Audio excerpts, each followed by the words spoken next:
그 무더운 삼복 더위도 오늘이 말복이고 며칠 전에 입추가 되는 걸 보면 이젠 오곡백과가 무르익고 있는 가을로 접어든 것이 아닌가 싶습니다.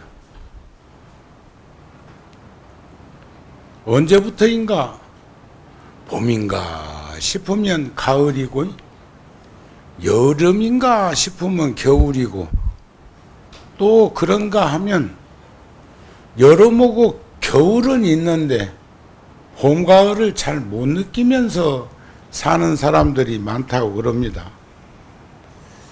엊그저께 우란분제일 49일 지장기도 입제를 했는데 8월 15일 날 7월 백중이니까 그렇게 뉴스 같은 시간들이 가고 있습니다.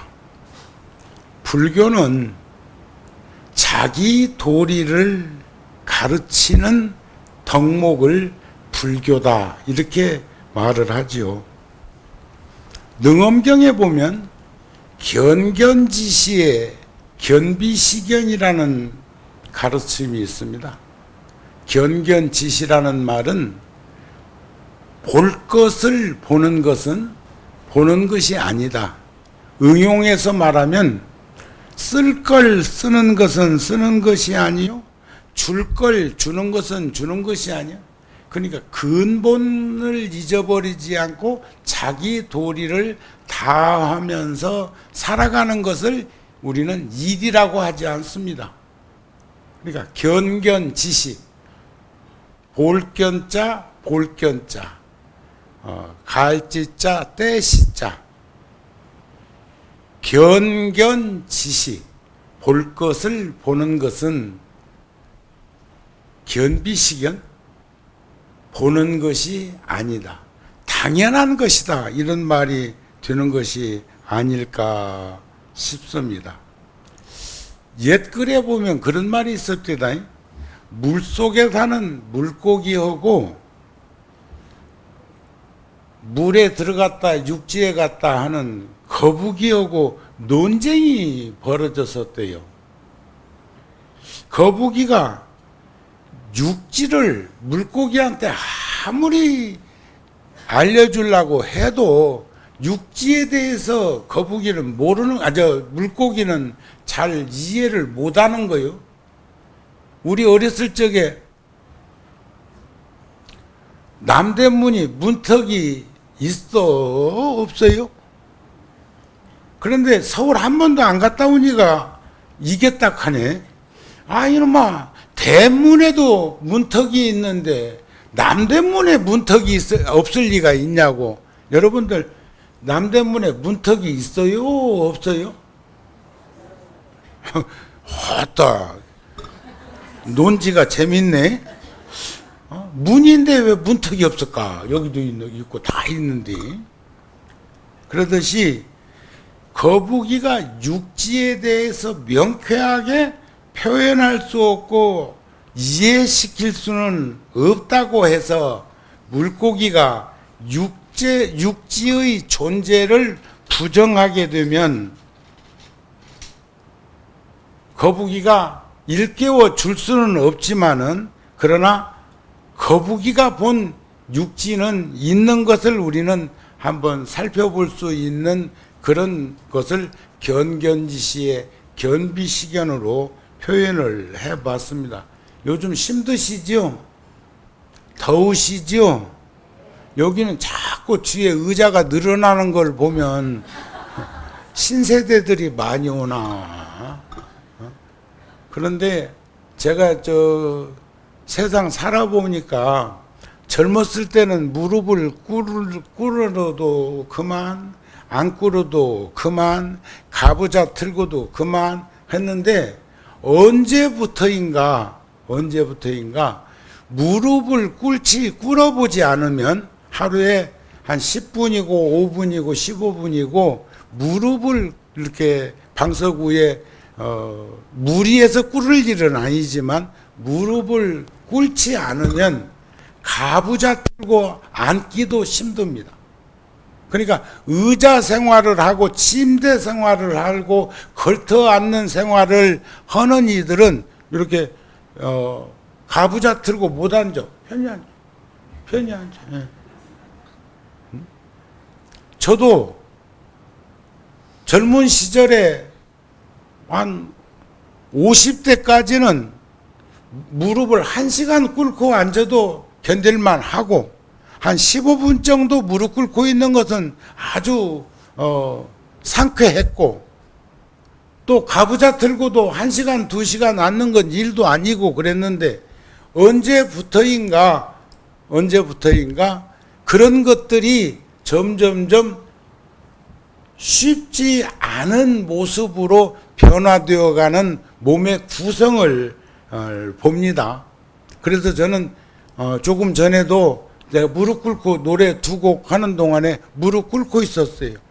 또 제가 일찍 법당에 들어왔다면 천수심경 할 적에도 아마 여러분들하고 같이 무릎을 꿇었을 거예요. 근데 무릎을 길게 꿇는 건 문제가 있을지 몰라도 근육을 피워주고 심줄을 이렇게 당겨지는 것을 늘려잡는 것은 자연스럽게 그렇게 하는 것이 좋겠다 하는 생각을 여러 불자들한테 전해주니까 의자 너무 좋아하지 말고, 나에게 주어진 질병은 나에게 몸에 병 없기를 바라지 말라, 그런 말씀이 있죠. 나쁜 업과 어려움을 쓸어버리는 빗자루라고 생각해라 하는 가르침이 있어. 티베트 불교의 한 스님이 하신 말씀인데, 나에게 주어진 병고는 나쁜 업과 어렵고 힘든 일을 쓸어낼 수 있는 빗자루처럼 생각하고 받아들이면 내가 과거에 지은 나쁜 업의 결과는 언젠가는 반드시 받아야 되는 것인데, 금생에 지금 살고 있는 이 금생에 그 결과를 받는 것이 훨씬 수월할 것이다, 그런 말이. 금생에 처리하고 부채도 정리하고 뭐 이런 것들을 잘 갈무리치고 가면 다음 생을 가기에 편안할 건데, 그거 움켜쥐고 있다가 다음 생에 가갖고 어렵고 힘들게 받는 일도 있는 것을 우리는 한번 상기시켜 볼 수 있었으면 좋겠습니다. 만일 금생에 그런 업을 받지 않는다면 어려운 세상, 사막도의 세상에 태어나 살게 된다면 그 얼마나 힘들고 고통스럽고 괴로운 세상이 될 것인가를 생각해 보자. 그래서 우리는 병들고 가난한 세상에 산다고 하더라도 우리는 늘상 지금을 들여다볼 수 있는 그런 인생을 살아가는데 안목을 키워갔으면 좋겠다는 말씀을 전해드리고 싶습니다. 살다 보면, 살면서 생각해 보면, 저도 요즘 생각이 참 많아요. 생각이. 근데 어떤 생각이냐? 지나온 시간들의 생각이 앞으로 다가올 시간들의 생각보다는 살아온 시간들의 생각이라는 얘기는 지금 내가 살아온 시간보다 앞으로 남은 시간이 훨씬 적다는 얘기도 돼요. 그리고 살면서 생각해 보니까 아쉽고 미진하고 부족한 것 투성이요. 여러분들은 어떠세요? 그렇다고 내가 후회하라는 얘기는 아니요. 후회하자는 얘기는 아니고 반성해 볼 필요는 있어. 살아온 시간 되돌아보면 늘상 아쉽고 부족하고 미진한 일들이 있기 마련이요. 그것을 궤도수정해서 힘과 용기와 지혜를 드러낼 수 있는 안목을 키웠으면 좋겠는데, 생각해 보니까 마음이 번거로우면요, 세상이 다 번거롭대요. 마음이 맑고 깨끗하면 또 세상 또한 맑고 깨끗해진다는 사실도 우리는 들여다볼 수 있었으면 좋겠습니다. 우리들은 모든 것은 다 변하고 있는데도 불구하고 그 무엇인가에 너무 집착해 있어. 치우치고 얽매이고 빠져 있어. 제가 그럴 때마다 표현하는 게 아니습니까? 이 컵을 들은 것은 목마름을 해소하기 위한 것이고, 맛있는 차라면 맛을 보기 위한 수순을 밟아야 해. 그리고 나면 살포시 놓으면 이 손은 또 다른 일을 할 수 있고 자연스러워질 수가 있는데, 요걸 딱 잡고 목마름을 해소해 줬다고 해서 고맙다고 붙들고 있다 보면 어느 순간부터인가는 내가 붙들고 있는 컵이 아니라 컵 꼭지에 내가 붙들려 있는 일들이 다반사로 일어나. 이것이 인간관계로 말하면 부모, 형제, 처자, 권속이 혈육관계로 이루어져 있는 그 관계가 더 심한 것이 아닐까 싶습니다. 우리가 집착하고 있는 것들은 본래 집착할 수 없는 것들이래요. 그걸 집착하면 집착한 것만큼 불길 같은 고통과 괴로움뿐이야. 그래서 우리 중생들은, 우리 인간 사회에서는 두 유형의 사람이 있다고 이분론법으로 생각을 해본다면, 하나는 지혜로운 사람, 또 하나는 어리석은 사람. 여러분들은 지혜로운 삶을 살고 싶습니까? 어리석은 삶을 살고 싶습니까? 지혜로운 사람은 법을 잘 지키는 사람이야. 규범대로 사는 사람이야. 그리고 늘 고요적적해. 아까 마음이 편안하면 몸도 편안하고, 마음이 편안할 수 있을 때 세상이 편안해지는 것과 같은 거예요. 이걸 개정의 사막이라고 그럽니다. 그런데 어리석은 삶을 사는 사람은 딱 두 가지 방법으로 노출되어서 표현합니다. 하나는 과욕 부린다는 거예요. 욕구, 욕망, 욕심이 끝이 없어. 목마름이 해소가 안 돼. 어떤 사람이? 어리석은 사람이. 어떤 사람이 어리석은가 하고 보니까 욕심이 반비례로 엄청나게 많더라는 거예요. 또 하나는 어리석은 삶을 사는 사람은 또 하나의 특징이 있어. 화를 잘 내. 짜증을 잘 내. 신경질을 잘 부려. 우리들 주변에 있어요, 없어요? 그러니까 여러분들 눈에는 있는 것이 보였지? 보이는데, 그러면 다른 사람이 나를 향해서는 어떻게 분석하고 있을까? 나는 금쪽 같아? 나는 절대로 욕심이 없고 화를 분출하지 않는 지혜로운 사람이냐, 그런 말이에요. 저는 어제 저녁에도 어떤 비구니스님, 저 부산까지 가가지고 불교 방송, 오래 방송 이렇게 했던 스님인데, 그 스님이 법문을 하는데 참 공감되는 이야기가 많이 있었어요. 그런데 법문 중에 아제아제 바라아제 바라승아제 모제 사바를 반야신경의 진언으로 표현을 하더라고요. 근데 반야심경의 진언은 마하반야 바라미리 진언이에요. 즉설주활한 것은 아제아제 바라아제 바라승아제를 번역하는 것은 우리 한국에서는 가자 어서 가자 열반언덕 어서 가자를 진언이 될 수가 없습니다. 그런 말이. 또 가세 어서 가세 열반언덕 어서 가세. 그 열반언덕은 니르바나거든요. 티베트 반야심경에는 가거라 가거라. 열반 언덕 어서 가거라. 에? 가자 가자 어서 가자. 열반 언덕 어서 가자. 그런 건데 그걸 진언이라고 표현을 해서 내가 이제 한번 만나면 그 얘기를 귀띔을 지금 해주려고 그럽니다. 그러면 지혜로운 사람의 모습은 어떤 모습일까? 첫째, 선근이 증장돼요. 선근이. 보리심이 장량해. 절대로 깨달음을 이루고자 하는 내 본성을 잊어버리지 않고, 본래가 우리는 다 착한 사람들이에요. 여러분들은 근본이 착한 분들입니다. 인정하시지요? 저 애기도 그렇다고 그러잖아요. 그러면 좋은 마음씨, 선근을 가지고 살고 싶거들랑 게으름을 피지 말라 그래.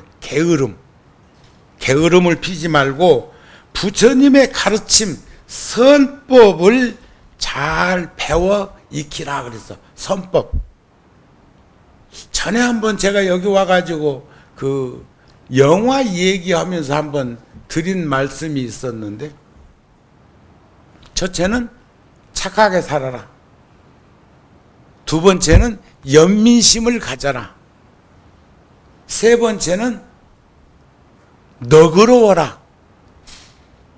그런데 그 말을 중국에서는 뭐라고 번역을 해놨는가 하고 들여다보니까 선근, 선행, 선업, 착하게 살아라 하는 말을 선행이라고 표현했더니, 그 다음에 우리들이 얘기한 연민심은 자비심이라고 표현했어. 자비. 그 다음에 너그러워라, 너그럽게 살으라고 하는 말을 중국어로는 포용으로 표기를 해놨더라고요. 이게 우리 서로가 선행, 착하게 살고, 서로가 서로를 연민심으로 다독거려주고, 서로가 서로에게 너그럽게 포용할 수 있는 삶의 현장에 우리들이 중심이 되었으면 좋지 않겠는가 하는 마음이 들어서 여러분들한테 전해드리고 싶은 거예요. 오늘 한 번 더 상기시켜 봅니다. 자작자수요, 자업자득이요, 자성자박이라는 말은 다 알아. 네가 짓고 네가 받는다는 거. 인과 응보라는 게 그런 것이니까. 선인선과 악인악과. 착하게 살면 복 받고 나쁘게 살면 벌 받는다는 말이에요. 불교에서는 착하게 살면 천당 가고 올바르게 살면 금당 간다고 하는 말씀을 경전에서 하고 있는데, 착하다는 말은 악하지 않다는 거죠. 그 다음에 올바르다는 말은 선행을 얘기하는, 선행, 행동으로 옮겨지는 보살도를 의미하는 것이다. 그런 말씀이에요. 그런데 서양에도 그런 말이 있어. 생각을 조심해라. 생각이라는 게 결국 말로 분출돼. 그래서 부처님께서도 그러니까 부처님 말씀이 아니면 생각하지 말고, 부처님 말씀이 아니면 말하지 말고, 부처님 말씀이 아니면 행동하지 말라는 말이, 그것이 바로 선행이고, 그것이 바로 자비고, 그것이 바로 포용인 이치를 우리는 한번 느껴봤으면 좋겠다. 생각 잘못하면 그게 말만 되는 게 아니야. 생각을 잘못하면요, 행동이 돼요. 생각을 잘못하면 습관이 돼. 생각을 잘못하면 성격이 돼. 생각을 잘못하면 운명이 돼. 그런데 이게 전부 다 도미노 게임처럼 연결되어져 있다는 거예요. 그래서 생각을 조심해라. 말이 된다. 말을 조심해라. 행동이 된다. 행동을 조심해라. 습관이 된다. 습관을 조심해라. 성격이 된다. 성격을 조심해라. 운명이 된다. 우리는 생각한 대로 업이 성숙되어지고 숙성되어져 가지고 고체화되는 것을 우리는 알 수 있는 것을 봤으면 좋겠다. 이런 말씀이 아닐까 싶습니다. 아셨죠? 그런데 세상 살면서 보면 고통과 괴로움이라는 게 대간절 무효. 고통과 괴로움. 그전에는 이런 일이 없었는데 정우 스님도 지금 오늘은 발이 조금 제리네. 또 올란가 봐요. 다음 달에. 그렇게 지금은 혈액순환이, 이건 나이 탓만 돌릴 게 아니에요. 혈액순환이 옛날만 못하다는 것을 상기시켜 드리는 거예요.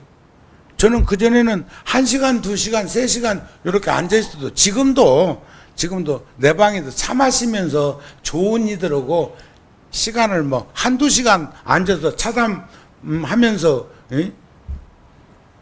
마실 때는 발 재리는 거 몰랐거든. 근데 오늘 제가 법문하다가 불현듯 그런 생각이 나서, 아니 지금 우란분재일 때문에 일요일 날이라고 해도 뭐 꼭 칠째까지 매주 목요일 날 뭐 그렇게 안 해도 또 분명히 뭔가 할 것 같아요. 이거 끝나거나 뭐 해요. 바로 끝나. 주신. 바로 끝나. 여기는 융통성이 좀 있네. 구룡사나 이런 데는 말이요. 안 끝나. 법문 끝나고 나면 또 기도를 또 해. 뭐 금강경 독송할 때도 있고 아미타경 독송할 때도 있고 뭐 막 그래. 그래서 이렇게 잘 이렇게 살펴봐야 돼. 고통의 원인을 다른 말로 표현하면, 괴로움의 원인을 다른 말로 표현하면 혼란과 착각을 일으키게 하는 것이라고 그래. 혼란과 착각을 일으키는, 마음을 괴롭히는 감정적 경험이 혼란과 착각을 가지게 하고 고통과 괴로움의 원인이 되게 한다. 이런 말이야.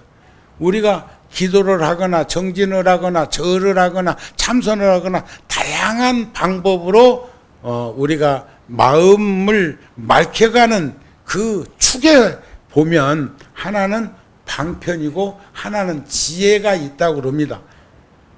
보리심이 방편이 되어서 지금도 여러분들한테 이렇게라도 일요일날 법표를 하니까, 그전에는 일요일날 법표한 적 없을걸? 우리 어렸을 때는 일요일날 법표했다 소리 못 들었어. 초하루, 초삼일, 초일에 뭐 보름, 또 지장제일, 관음제일, 무슨 뭐 다양하게 사제일, 육제일, 십제일을 부처님 당시부터 있기는 있었지만 그런 것들이 그렇게 보편화되지를 않았는데, 제가 85년도에 이 허허벌판으로 와가지고 첫 번째 성공한 법회가 어린이 법회예요. 허허벌판에 천막법당 하나 해놓고 2층 집 세워들어가지고 살 적에 내가 12인승 봉고가 나중에는 25인승 버스로 바뀌고 큰 버스로 바뀌고, 그래서 지금은 뭐 큰 버스도 있고 봉고도 있고 뭐 25인승도 있고 뭐 유치원에는 뭐 차도 있고 막 다양하게 가지고 있지만, 그때는 형편이 어려워갖고 기사들 형편이 못돼가지고 내가 개포단지에 차를 몰고 가서 애들을 데려오고, 그런데 처음부터 애들을 뭐또 낚아왔겠어요? 간판 보고, 절 간판 보고 부모랑 산책하면서 길도 없는 길을 찾아서 개포단지에서 온 아이들하고 짧은 시간에 인연을 맺은 것이 바탕이 되어가지고, 아이들이 일요일날 딸은 어머니 따라가고 아들은 아버지 따라서 목욕탕 가가지고도 내가 차 몰고 저들 데리러 올 시간쯤 되면은 정신이 없대요. 목욕탕 안에서 들랑달랑 많이 강아지 날뛰듯이 그런다는 거예요. 그래서 궁금해가지고 물어보면, 스님이 지금 자기들 데리러 올 시간이 돼가지고 그런다고 하니까, 한 번, 두 번 겹치니까 그 다음부터는 부모가 관심을 가지고 천마법당에서 어줍잖지만 애들이 그렇게 가고 싶어 하니까 데려오고 하면서 점점점 증폭된 것이 초기 구룡사의 모습이었다. 그런 말이요. 알았습니까? 그래서 어린이 법회도, 중고등학교 법회도, 청년 법회도, 또 가족 법회도, 지금 뭐 여기도 작은 절은 아니지만은 구룡사나 열애사 같은 경우 공간이 크기 때문에 일요일 날은 가족 법회라고 이름 붙여가지고, 여기도 지금 같은 시간에 부모님하고 같이 온 아이들은 지금 저쪽 칸에서 지금 법회하고 있고 시간 가지고 있는 것처럼, 그것이 바로 보리심이 방편을 드러나게 한 거예요. 지금도 우란분제일 7월 백중날 한번 그냥 천두째 해도 돼요. 부처님 당시에 목련존자가 어머니 어려움을 겪고 있는 걸 생각하면서 그래도 장사하더니요, 출가 전에. 그래 그때도 뭐 출가할 적에도 돈 좀 가지고 있는 일은 가지고 있고 재산을 가지고 있는 일은 있었던 모양이지. 그러니까 절에 와서 출가한 스님인데도 7월 백중날 그 많은 대중들에게 대중공양을 내고 부처님 모시고 어머니 천도를 하기 위해서 우란분제일 날 그렇게 제를 지내게 된 것이다 이 말이요. 그런데 그게 언제부터인가? 방편으로 37일을 하는 곳도 있지만 49일을 한단 말이에요. 49일간 49제 지내듯이 우란분제일도 49일간 이렇게 하고 있는 모습들을 보는 것이, 그게 하나의 날개로 표현하면 방편이요. 또 하나는 지혜, 통찰, 변별할 수 있는 그런 힘과 용기와 지혜를 드리울 수 있는 내 모습으로 간직하게 했다. 그러기 위해서는 보리심과 지혜는 그렇게 그냥 아미타경에도 나오잖아요. 작은 선근 인연으로 극락간다는 말은 하지 마라 소리 나와. 지금 여러분들 가지고 있는 그 책에도 보면 짧은 시간에 기도나 정진으로 그렇게 얻어지는 것이 아니라는 것은 우리 스스로도 느껴야 돼. 어떤 사람은 그냥 몰록 그냥 막 순간적으로 탁 하면 깨치는 것처럼 생각하지만 끊임없는 수행 정진을 통해서 우리는 스스로를 변화시켜 갈 수 있는 그런 모습들을 가졌으면 좋겠다는 마음을 여러 불자들한테 전해드리고 싶은 거예요. 그 달라이 라마 스님이 하신 법문 중에 참 가슴에 왔는 대목이 있어서 제가 메모를 해왔습니다. 두려움 없는 나의 완성은 오직 선업뿐. 착하게 산 업이라고 하는 것은, 까르마라고 하는 것은 의지적 작용의 나의 행동의 결과물이에요. 업이라고 하는 것은 의지적 작용으로 드러나는 결과물이에요. 뭔 말인가 아시겠습니까? 이게 착한 업이라고 하는 것은, 얼마나 소중한 것이냐? 두려움 없는, 두렵고 겁나고 무서워하는 죽음에 대한 공포, 이런 것들을 제어할 수 있는, 완성시킬 수 있는 길은 오직 선업뿐. 지난날에 좋았던 향락 가운데, 삶의 현장 가운데 지금 나에게 남은 것은 무엇일까? 저승사자에게 붙잡혔을 때 뭐라 할 건가? 옛날에 지금도 인도나 아랍 쪽에는 부인이 여러 명 두고 사는 문화도 있는 것 같습니다. 그런가 하면 유목민들은 모계 사회여가지고 어머니가 또 남편이 여러 사람이 있는 그런 문화도 있는 곳이 있어요. 어디가 나을 것 같아요? 응? 그런데 그게 문화예요, 문화. 그런데 우리의 눈으로, 우리의 시각으로 그것을 규정하는 것은, 예를 들어 한번 떠나면 참화고도 같은 그런 KBS에서 했던 걸 보면은 한 번 길을 떠나면 1년, 2년 동안 집에 안 오고 여기 가서 이 물건 떼다가 저기 가서 팔고 거기서 나오는 물건 떼다가 또 저기 가서 해가지고 막 1년, 2년씩 그 말에다가 짐 싣고 다니면서 장사하고 그렇게 오는 사람들도 거기 나오던데, 그런 것은 나오고들랑 10번 나와도 10번 다 보세요. 응? 그런데 부처님 비유경에 그런 말씀이 있어요. 나에게 아내가 4명 있다.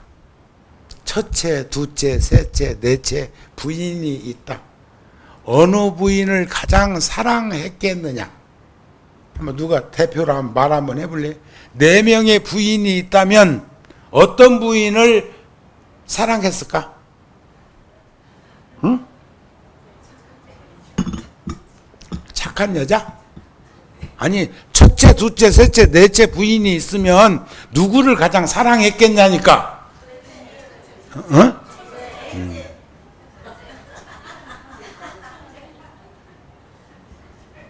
그래요. 첫째로 살다 말어. 그러면 뭘 둘째, 셋째, 넷째까지 얻었겠어? 4명 얻은 남자가, 남자가 마음에 안 들면 5번째도 얻었겠지. 그런데 4번째로 끝냈다니까. 좀 사람이 이성적이고 객관적으로 생각을 하고 판단하라니까. 당연히 4번째를 사랑했으니까 5번째 안 얻었겠지. 4이나 얻은 놈이 마음에 안 들면 또 안 얻었겠어. 그래요, 안 그래요? 맞지요?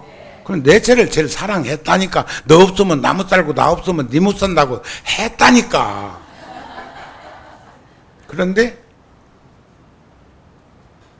죽을 때가 되어서 4번째 부인한테 우리 그렇게 사랑했는데 나 가는데 당신 심심하지 않겠어? 그러니까 같이 가자고 그래요. 같이 가자고. 그러니까 그 4번째 부인이 뭐라고 했을까? 안 간다고? 택도 없는 소리 말라 그래. 그리고 지 먹고 살 건 다 정리해놓고 빼놓았어. 아이고. 유산도 다 정리해놓고 다 했다니까. 4번째는.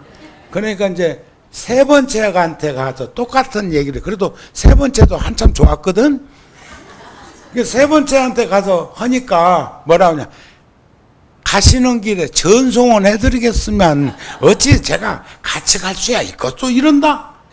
그러니까 이제 또 이제 한 달이 걸려, 한 달이 그래야죠. 2번째한테 왔어. 2번째 부인한테 이 얘기를 했더니 자지러져.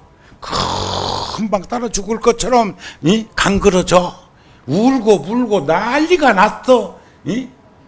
뭐 그걸로 끝? 그래서 첫 번째 부인은 평생 동안 몇 번, 평생 동안 몇 번 쳐다도 생각도 안 했던 여인이요. 그러니까 이제 혼자 가기는 심심하고 두렵고 겁나고 무서우니까 그거라도 들고 가려고 이제 물었어. 그러니까 좋아도 내 난군요, 싫어도 내 난군인데 당신 가시는 길에 어찌 혼자 보내고서 같이 갑시다 그러더라네. 그래 따라 붙었어. 아이고.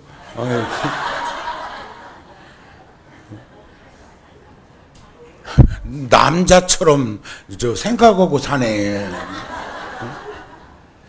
보살님들은 여자요, 여자. 그런데 본부인에 따라 붙었어. 그래 같이 갔대야. 그냥 그 얘기 같으면 그냥 이 얘기야. 근데 부처님이 그 4명의 부인을 빗대가지고 비유설법 한 거예요. 4번째 부인은 내 몸이다. 평생 동안 이 몸 어떻게 관리했어?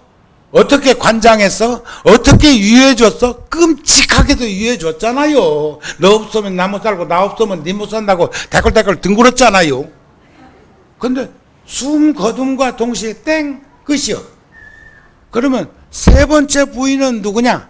세 번째 부인은 나하고 인연 맺은 사람들, 인연들. 그 문상도 오고 저 산소까지도 따라가고 하지만 그 사람이 따라 죽는 일은 없어. 그렇지요? 두 번째 부인은 누구냐? 부모, 형제, 처자, 권속이요. 글자 그대로 두 번째가 부모, 형제, 처자, 권속은 중리, 산이 하고 눈이 막 이양 방탱이가 되도록 붓고 콧물, 눈물 흘려 싸면서 자지러지고 막 까무러치고 하는데 거기도 따라오면 안 돼. 같이 갈 수도 없을 뿐더러 그냥 이 얘기거리로 비웃을 법 하자니까 그렇게 내가 표현한 것 뿐이에요. 그럼 본부인은 누구냐? 내 업이라. 내 업. 내가 평생 생각지도 않고 죽어봤냐? 업이 있는지 아냐? 아이고, 나보다 더한 놈도 잘만 살더라. 나는 바보 천치야. 뭐 이런 식으로 매도하고 매도 당했던 그 생각들이 결정체가 돼서 간직하고 있는 업은 이 몸을 내려놓고 다음 세상으로 갈 적에 그놈만 딱 따라 붙는다니까 그걸 좋게 얘기해서 본부인이라고 얘기해 준 거예요. 아이고. 응? 그러니까 두려움 없는 나의 완성은 오직 선업뿐, 오직 정업뿐. 지난날에 즐거웠던 일들 가운데 지금 나에게 남은 것은 무엇일까? 저승사자에게 내가 붙잡혔을 때 내가 뭐라고 말할 수 있을까? 오직 공덕만이, 복과 덕과 지혜만이 스스로를 지켜줄 뿐, 지켜줄 수 있는 것은 공덕이야. 복과 덕과 지혜. 복은 짓는 것이고 덕은 나누는 것이고 지혜는 닦는 것이요. 나는 이 역시도 쌓지 못했다면 훗날 내 모습은 어떤 모습일까를 생각해보자. 그런 말씀입니다. 아셨죠? 그래서 어떤 종교든지 그 종교를 받아들이면 그 종교가 우리네 일상생활의 일부가 되어야 합니다. 그래서 오늘 또 오신 거 아니겠습니까? 관세음보살이나 지장보살님 같은 분들을 생각하는 것도 염송하는 거 하면서 기도하는 것은 나도 부처님같이 나도 불보살같이 나도 관세음보살님의 대비심과 지장보살의 대원행을 세워서 서원하고자 하는 것이 아닐까 싶습니다. 그래서 우리 기도하는 모습과 자세에서 잘 생각해 보면 그런 시간들이 얼마나 소중한 시간이었으며 평상심이 돌아고 평상시에 간직하고 있는 진지한 모습의 삶 속에서 우리는 수련이가 되는 것처럼 숙련된 기능공이 되는 것처럼 우리도 기도하고 정진하고 신신 키우는 그런 진지한 삶의 현장에서 주변에 있는 이들과 함께 더불어 살아갈 수 있도록 노력하는 것이 이 시대에 살아가는 불자들의 보리심을 여의지 않는 방편과 지혜를 드리울 수 있는 통찰력으로 세상을 살아가면서 이기적이고 편협한 생각으로 지 좋은 대로만 살려고 하는 그런 이타적인 그런 모습으로부터 멀어지는 그런 그림자 받는 인생은 살지 않았으면 좋겠습니다 하는 말씀으로 오늘 시간을 마치고자 합니다. 오늘 함께 할 수 있어서 대단히 고맙고 내가 이제 이러다가 이제 내가 정의당 당원 되게 생겼어 지금. 우리 이정미 대표가 또 저 온다고 오셨고 또 저 연수구에 또 의장님도 이렇게 오셔가지고 함께 할 수 있어서 보살님이야 뭐 저번에 저 우리 스님 기일에도 주지 스님이랑 같이 통도사까지 오셨는 거 알고 있었고 고맙습니다.